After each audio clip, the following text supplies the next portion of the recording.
There is an easy way to split one column into multiple columns in Excel. It's called the text to column tool, and here's how to use it.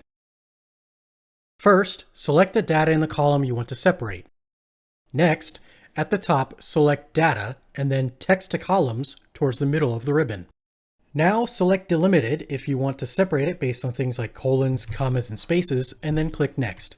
Since we do want it to separate based on spaces, check the box for space and uncheck the one for tab and then click Next. Finally, for destination, select everything in the box and then click cell B2 in your spreadsheet to set that as the new destination and then click Finish. Excel has now split the full names in column A into first names in column B and last names in column C.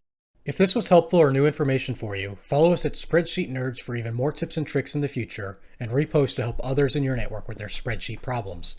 Let our team of nerds help you solve your next business spreadsheet or data issue, so get in touch today for a free consultation to see how we can save you time and money with custom solutions.